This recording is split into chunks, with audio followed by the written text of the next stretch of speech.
អោ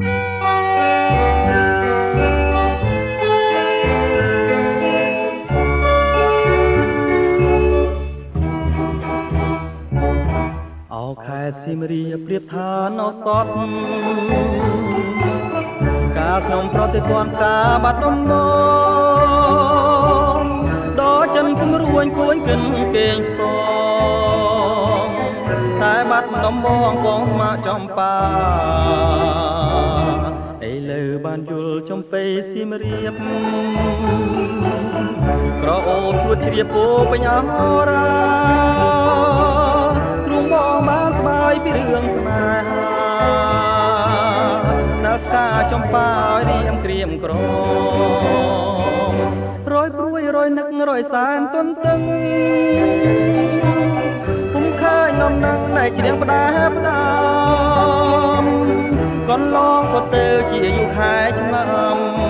តើឲ្យទ្រាំចាំដេចទៅចំបៃសៀមរាបបងអើយមានតែអ្នកហើយព្រះលោកដំរើជួយផងគ្រាន់ឲ្យបងបានរស់នៅជាគ្នាតទៅនឹងចំបៃអើ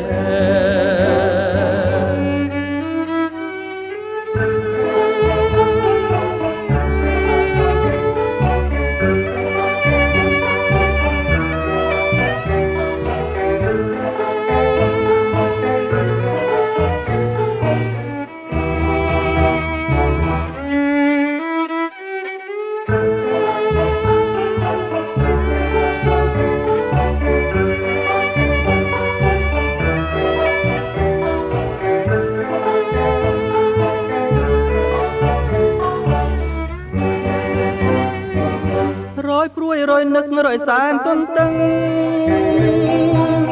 ពុំឃើញនំនឹងដែលជ្រៀងផ្ដាផ្ដាំកន្លងក៏ទៅជាយូរខែឆ្នាំតើឲ្យទ្រាំចាំដេចទៅពេលនេះចំបៃសៀមរាបបងអើយមានតែអ្នកហើយព្រះលោកដំរើជួយផងគ្រាន់ឲ្យបងបានរស់នៅជាគ្នាតទៅនឹងចំបៃអើយជាគ្នាតទៅនឹងចំបៃអើយជាគ្នាតទៅនឹងចំបៃអើយ